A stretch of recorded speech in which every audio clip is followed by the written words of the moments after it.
To start off, this is a brief introduction to the situation regarding stray dogs in Singapore. According to CAS, Causes for Animals, there are about 10,000 stray dogs that reside in Singapore's streets. However, these numbers are decreasing as shelters and organizations increase the number of dogs that undergo their stray dog management programs.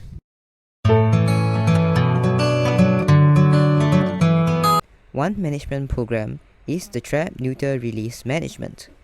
They have adopted certain measures that allow them to make the adoption process seamless and easy. The stray dogs are first identified and captured. Then, they are neutered and released to shelters that put the dog up for adoption.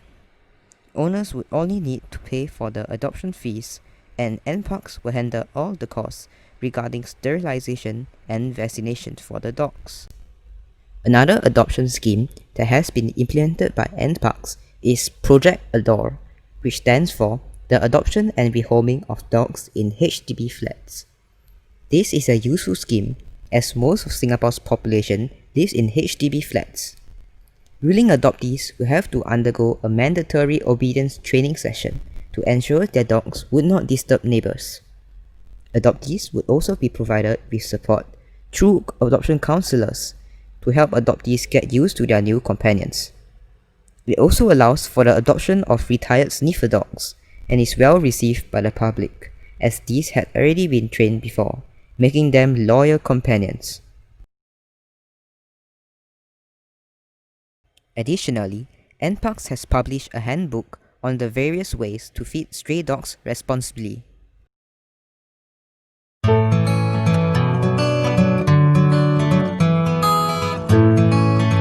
A common misconception with stray dogs are that they are not as well trained and misbehave, or are unable to listen to instructions. In some cases, this might be true. However, it is entirely depend on the dog, whether domesticated or stray, have to be trained in order to be obedient and listen to instructions or tricks. Another misconception is that dogs are naturally aggressive and would want to attack humans on sight. However, this is not entirely true, as dogs would only attack humans due to their survival instinct to defend themselves if they feel threatened. Most strays would usually avoid humans entirely, and only a small portion would come over and sniff you. Therefore, if people do not go near their territory or provoke these dogs, these strays can be considered to be relatively harmless.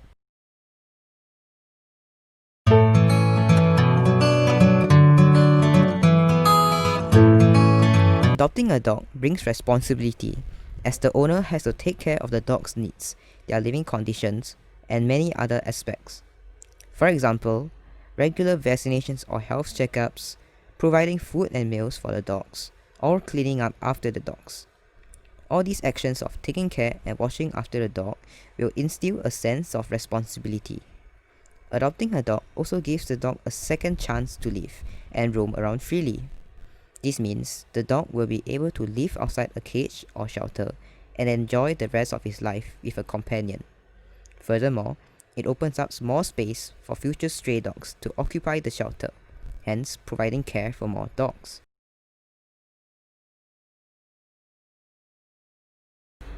Adoption fees are way lower than if one was buying a domesticated dog, and the owner would usually only need to pay $50 to $100 for the adoption fee and another $200 to $300 to neuter and vaccinate the dog, compared to the usual $1,000 and above to buy a domesticated dog. By adopting stray dogs, there will be less demand for breeded dogs in puppy mills or farms. The forceful breeding of dogs is unethical and could lead to bad genes being reproduced. And breeders might also cut costs and provide bad veterinary care for the dogs. Here is our interview with Miss Nalini, who shares her dog adoption experience. We adopted, so we decided to adopt two retrievers, okay, and they were adopted from this family who were actually migrating overseas. So we adopted them 7-8 years ago. Okay, so we have previously also had pets, that we had purchased, right, bought. But I thought for a change it would be good to adopt so that we can at least give a new lease of life to these animals who are actually having a lot of changes in their lives. I think when you talk about adopting a dog, right, you will not always have a dog that is young, which is at puppy stage, right? So that is why people tend to buy a puppy because they think that, oh, we want to start the dog off while you are young. But you can also adopt puppies that are being given up for adoption rather than buy them from the pet shop. Definitely, but it's also about what the adopter is looking for, definitely. So some are okay with Singapore specials, some are okay with pedigrees, so it really depends on what they're looking for. So for me, when I went through the adoption process, it was pretty simple. We found the ad that kind of notified us about the retrievers that were being placed for adoption. Then we acted on it. We went to see the dog. We made a decision if we wanted to adopt the dogs. We had a family discussion. Then after that, we went back to tell them that we wanted to adopt them. And then they told us a good day that we would need to come and get the dogs. After that, we needed to bring them to the vet to do a health screening to check that everything is fine with them. Then we started the process of easing them into the home. But of course, this is when you are adopting from a family that has already got these dogs. It might be a different procedure when you adopt a dog from SPCA or from an animal shelter. SPCA shelter. Yes, of course, and I'm pretty sure there are processes that are in place, but I'm pretty sure they will be convenient and easy to,